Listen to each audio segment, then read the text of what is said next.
Coming up on CSM Sports Center, I'm Chris Pope, and I want to be your next broadcaster.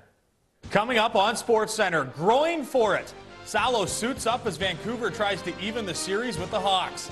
Ragin' Rondo, and the Celtics in Cleveland trying to hold off Shaq Daddy and dethrone the King. Thomas to Hill for one, back to first, double play. The Red Sox try to drive the Jays out of Fenway and keep their homestand hot. The Coyotes could be making an exit from Phoenix. And Cormier gets hit with a hefty suspension. All coming up on SportsCenter. Welcome inside the SportsCenter studios. I'm Chris Pope. Thanks for joining us from home. And speaking of home, home ice is supposed to help you in the postseason. Rask was in charge last night as Boston tried to climb the food chain past Montreal for 6th place in the Eastern Conference. The Bruins have been struggling offensively, entering last night with just 5 goals in their last 4 games. Bad news when you're facing Washington. Ovechkin enters the zone and finds a streaking Nicholas Backstrom, who barely slides it past Tuukka Rask. They would review it, but the goal was good. That's Backstrom's 31st of the season. 1 game, 2 teams, 3 periods, 4 it all. Welcome to Mississauga St. Michael's Majors Hockey. I'm Chris Pope.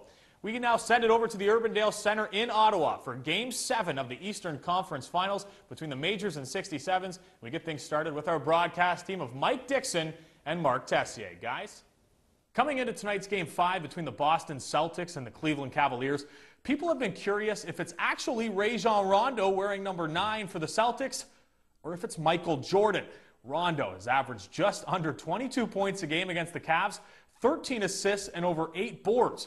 But tonight, it was the Celts' big 3 that took the spotlight.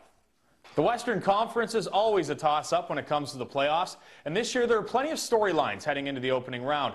The top-seeded San Jose Sharks are looking to finally swim their way into the second round, while the Chicago Blackhawks have rebuilt themselves quickly into a serious contender, and the LA Kings have surprised just about everyone this year. Richard Murray is back to say there's still lots to talk about with the rest of the West. The problems Bob Probert went through off the ice are very well documented, but what most people will never know is how much he meant to the Blackhawks and Red Wing organization. For CSM Sports, I'm Chris Pope. Welcome back to SportsCenter.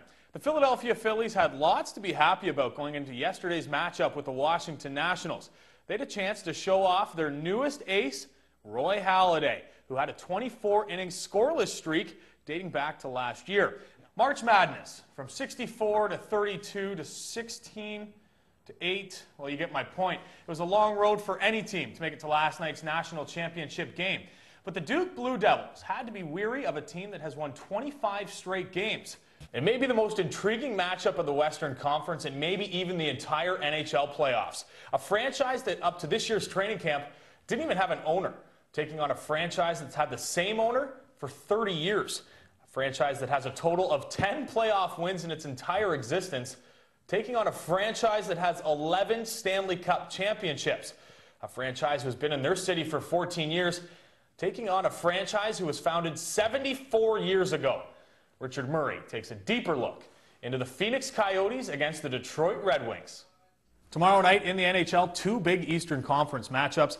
The Habs and Pens are in Game 7, and the Flyers try to force a Game 7 of their own against the Bruins in Philadelphia. That one is going to be nasty. Thank you for tuning into CSM Sports Center. I'm Chris Pope. You have yourself a good night.